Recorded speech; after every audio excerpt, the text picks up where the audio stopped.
Hi there, my name's Jesse Knox. I'm a habitat manager in Southeast Iowa, and I want to share with you some of my conservation stories. I do have a podcast called Beast of Burden, where we focus primarily on conservation, but also, to me, beasts of burden are also people that find something that's worth doing, it's a burden worth carrying, and they're going to see to it it's done no matter what. So we focus primarily on conservationists and hunters, but also I interview a friend of mine who's an MMA fighter, another friend of mine is a gym owner, my father-in-law who's an organic farmer, who's been involved with tiling, managing a hay baling business, raising cattle, everything. So we interview people like them. That to me, I consider a beast of burden. But the beast of burden has a dual meaning. Beast of burden obviously refers to a domesticated animal meant for labor, such as an ox or a mule or quarter horse pulling a plow, or a work dog, whatever you can think of an animal doing some kind of job. So we're primarily focusing on wildlife and conservation effort. These are our beast of burden.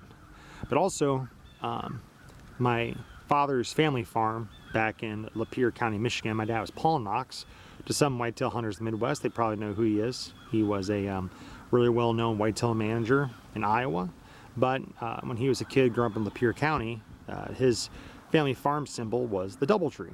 And the Dbltree was like a harness they would connect from the collars of these work animals, such as quarter horses, and connect to make a team. And his father said when they were with his kids working on the farm, he said, "We're in this together as a family. We're connected." And it was as we do this. So it's interesting when I came up with that title. That title actually was inspired by a Jordan Peterson lecture, Dr. Jordan Peterson, saying we're beasts of burden. We're designed to do work. And my father's passed away, but he left me a business called Dbltree Habitat Enhancement.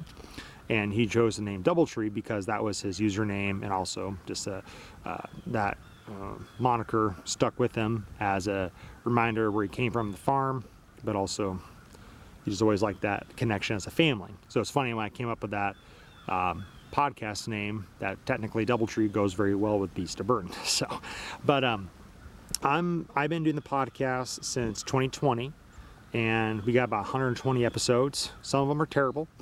And my guest, I have not had a single bad guest. They've all been amazing. And I'm really grateful to take the time to be on the show. I've been in habitat management since 2013, but I tagged along my dad with all kinds of different things, such as tree plantings, food plots, doing CRP burns, all that kind of stuff. He left me in the business in 2013. I left my previous job in middle of March 2013, took over. Did not know what the hell I was doing. And I drove that sucker in the ground. I upset a few people. And if you're watching this, I am sorry. That was a different Jesse. I take ownership of that, and we're just going to keep moving on. And you might go, what'd you do? Well, I didn't know what I was doing. I tried to treat people the best way I could. But, you know, when you don't treat yourself very good, you're not always going to treat people the best as they deserve. So I learned the hard way. And I just stuck with it. And eventually in 2019, I was done. Washed my hands, I tied up some loose strings, got a normal job, and I was trying to just take care of the farm my dad left me. My dad left my mom and I 132 acres in Van Buren County, Iowa, and that was it. But then I guess God wasn't done with me yet in conservation and in habitat management, because in winter 2020, an older contractor who primarily does native prairie drillings, custom drillings for farmers, for cover crops, pasture, hay, which I was doing too with our drill, came to me and said, "Are you done?" I said, I'm done. I don't want to do this anymore. I was only doing like a couple hundred acres a year, and he was doing near 1,000. And he said, "You know, we have this huge CRP sign up. You should consider getting back in. Let me ask you some questions." He started, by this time, I went from a really just get it done kind of guy to like getting very precise with the drill, like learning to calibrate the drill, how to get the drill set right, which are really critical for native habitat, well, native prairie establishment. And he started asking these questions, and I started going through how I did everything. He goes, "Yeah, you should get back in." And he goes, "You know, I already have 1,000 acres booked. There's more coming." I said, "Oh boy." So my father-in-law is a good businessman, and he likes investing into people. And he said, he offered several times to upgrade my drill. I didn't want to do it. I thought it was wrong. I should do my own money. And I called him and said, "No, there's a big opportunity. Would you mind? Do you want to still consider loaning me the money?" He goes, "Hell yeah." So he loaned me the money in 2021. I got him paid off late winter of 2023. So we really hustled. I went from just drilling native prairie to manage a couple farms, which I used to manage quite a few farms, but again, I did not know what I was doing. So managing most people's food plots and helping do the day-to-day things. Then I got involved in invasive species control, such as honeysuckle, autumn olive, Cereus lespedeza.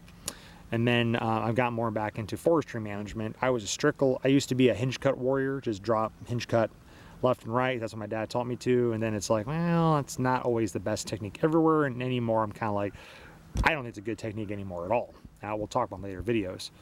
But I got more involved with our new forester. She's taught me quite a bit of different forestry techniques, and she's been involved in my farm here, which we'll talk about here in a little bit. And primarily, I do like a lot of hack and squirt, prescribed fire, some cut stump, crop tree release, kind of the normal way of cut stump or girdling. So that's what I primarily do now. And now this year, I'm gonna be working more for my father-in-law, and I'm gonna try to focus mainly on the forestry aspect of things. I got a whole podcast episodes on running the drill, equipment stuff, and the day. Forestry management is way more rewarding to me personally, but also it's more profitable at the end of the day. And it's less of a demand job in this area. It pays good, but it'd be best to have a cushion such as like a normal job or cash flow or some work for family that you can come and go within reason. So we're going to be focusing more on this year, but also this year I really want to try and get my podcast to go somewhere. Working on a couple things. I'm not quite ready to release yet, so they're not ready. And I hope you guys can join me along the ride. Today I'm going to do some filming on some brush management we did and kind of explain why we have done some things, what motivated me to do those things. And yeah, hopefully that encourages you. I have an Instagram, again, at Beast of Burden Podcast, all one word. My videos are not that great because I've been using a smartphone camera. I'm using this Canon SX510HS. It's my dad's older camera. It's about 10 years old. My brother-in-law, Josh, looked at it. He goes, oh, this isn't a bad camera at all. So I thought, well, let's do some quality filming. I'm totally doing a selfie thing right now. My tripod broke up my older tripod. I have a new one coming soon, so that's going to be really exciting to use a very nice, tall tripod to stabilize the image better. So I'm totally guessing where the camera's at right now. I'm just kind of looking dead into the soul of this camera right now. So anyway, we're going to do some filming. And yeah, I hope you guys enjoyed the videos. And if you have any questions, please email me, jknox0623@gmail.com, or you can contact me at Beast of Burden Podcast, all one word, on Instagram, or you can DM me or message me on Facebook through Jesse Knox as well. It's best to send me a message and say, hey, I heard you from the YouTube channel or the podcast. I asked some questions. You can send me a friend request. A lot of people send me a friend request, but I don't know who they are. I don't know if they're bots or I don't know. I kind of have a quality control for myself on people on my Facebook. So if you follow me through that, you follow me and want to friend me, send me a message. Let me know where you came from. Really appreciate it.